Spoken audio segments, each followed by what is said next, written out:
Hi there, this is Sahid over here, and bear with us with our owl. It's our new little toy. But thank you for joining the Bloom Show alongside with William Armellini for Flowers and Scents. Willie? Greetings, and welcome to the Bloom Show here. And we've invited Molly Mullins, Executive Vice President of WFFSA, to come and talk to us a little bit about what's going on here. Because we have a convention, a real convention with live people and flesh and blood and everything.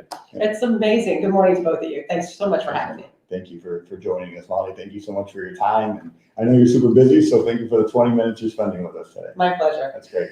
So Molly, you have given us a little bit of statistics here. You have a lot of last minute registrations here. People have started showing up. It has kept us busy. We have, we are having more registrants come in all day, every day. At this point, we're close to 500 attendees, and we've had probably more than 100 in the past week. So I think everyone started to see that this event was really going to happen. They started to see their suppliers were going to be here, their customers were going to be here, and they were registering more and more of their employees to make sure that they could come and interact with everybody. So we're together now. Like in flesh and blood, like I can wave and see you. 3 feet, we're all together, so it's amazing to watch. And your theme is better together, stronger than ever. How did that come up? Yeah. You know, we were on a marketing committee call, and we were trying to talk through like really what we wanted this event to be, what we wanted it to mean to everybody. And this industry, it's so interdependent on each part of the supply chain that we can't survive without it all. And that's kind of where we started to play around with some words and say that the strength of what we do is that cohesiveness and being able to have our importers and have our wholesalers and have our growers all be able to interact, see each other. It's just a better product in the end for their customers. So we started playing with some words, and our marketing team kind of finessed it into that phrase. So it's been great. It's a great thing, and we're running with it. So Good, thank you. Hey Molly, you have a lot of knowledge about this business now because you've been doing it for 5 years, and WFFSA has always provided that sort of cohesiveness. I mean, from way back in the Atlanta days, it was all about getting people together from various parts of the industry to talk and basically network. And that's what these have become, networking.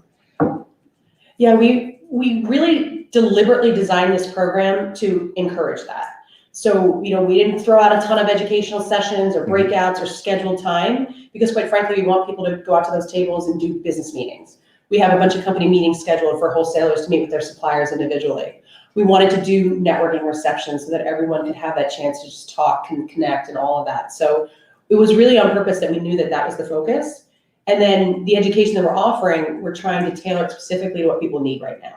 Focusing on leadership, focusing on, how do you develop your team? And then also, what are we facing as an industry? What are the challenges? How is everybody trying to navigate figuring out what the next 6, 12, 5 years are going to look like?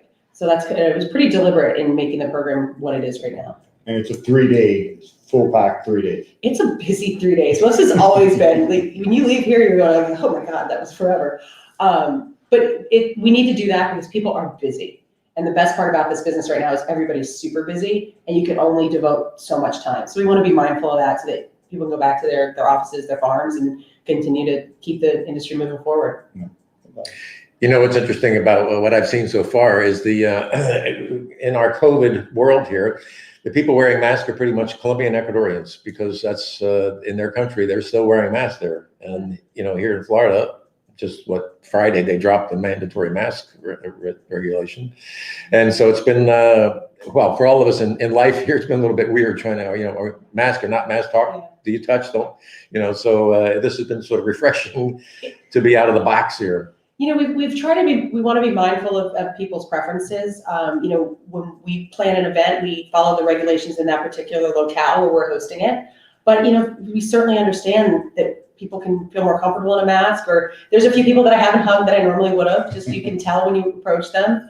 But we've been super blessed in the US that most of us have been able to get vaccinated. So I think that's made this possible. And people seem to be very comfortable as well. So that's amazing, and you created that environment. So congratulations to you as well. And all the booths are beautiful. Oh my gosh. They want all up, so that's great. So I said to a couple of our exhibitors, we did pipe and drape this year, which we don't always do.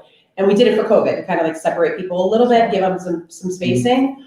but people have loved it because it makes the flowers so It vibrant. makes them pop, yeah. Oh my gosh. So I think that's something we're going to keep doing. Yeah, backgrounds with flowers is perfect. It looks great in there. So pretty. Yeah, it's a little cold in there, but that's the nature of the flowers. We don't want to let the flowers die, No, so you have to keep it You cold. have to shiver, let the people shiver a little bit.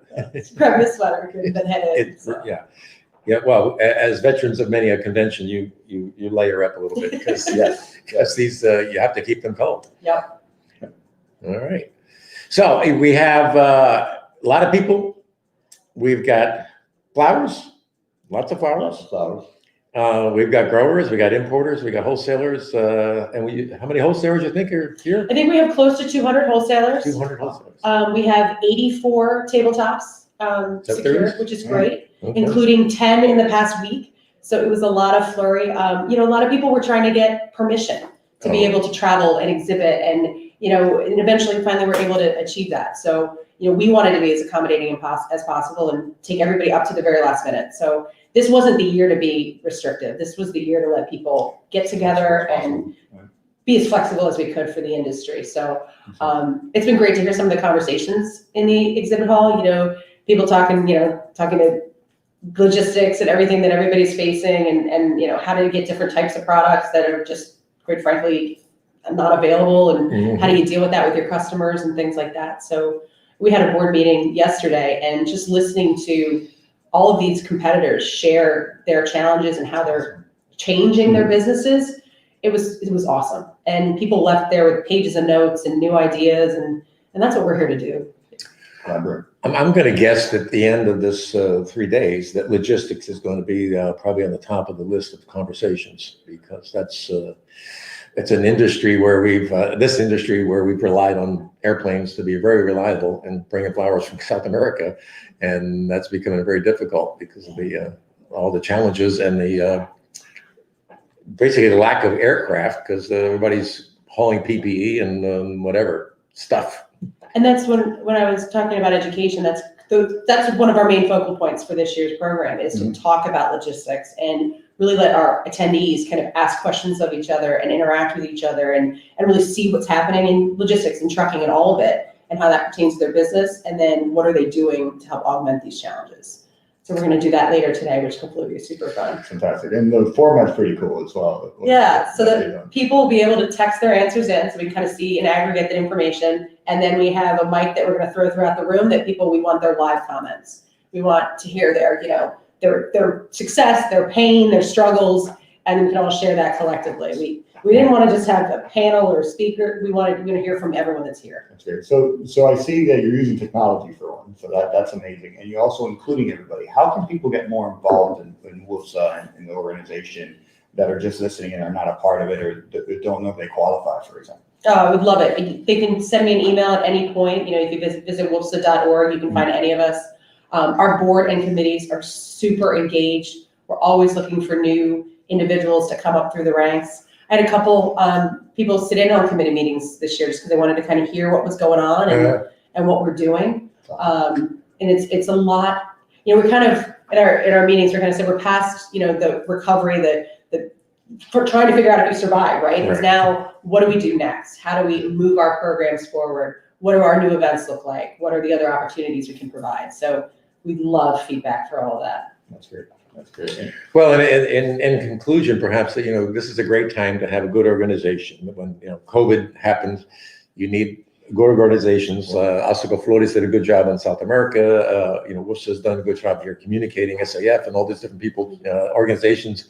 You need a strong organization to sort of weather these sort of storms, because you need a focal point, somebody to help distribute the information and make it work. Yeah, we all the trade associations back when COVID first started, we started doing at least monthly, if not bi-monthly calls, so that we could see what was happening in Ecuador, we could see what's happening in Colombia, we could see what was happening to retailers, we could see what's happening to wholesalers. And it was 10 or 12 of us on these calls with our presidents and things like that to say, okay, what are you facing? Okay, what are you facing in California versus the Northeast? And really kind of getting an understanding on what was happening to everybody, so we could share that information to across the board. And I think it really helped to hear all the different segments, because everyone weathered it differently. Yeah. So it seems that communication is getting better for us in our industry. I think not wood it is. Willie, I don't know. What do you think? You've been around a few years, my friend. For sure, yeah. I mean, look, everybody still has their secrets that they want to protect, Sure. and they have their proprietary things. But yeah, I think I think COVID in general has sort of opened the doors and said, okay, we have to cooperate, because if not, we both might not survive, or all of us. So I'm happy to see we got this far, and Me too. and we thank you for your time today, because this has been wonderful, and you got to go run a show. I'm going to run a show. I cannot thank you both enough for being here, meeting with our members, sharing this information. It's partners like yours that make all this way more fun. So thank you. It's a pleasure, and thank you for your support, and hope we can do it again next year. Absolutely. That's fantastic. All right, Thank you, beautiful. Mark. Thanks. Have a Thank great you. show. Awesome. All right. Thank you, guys. Okay. If you need anything, please let Blake or me know.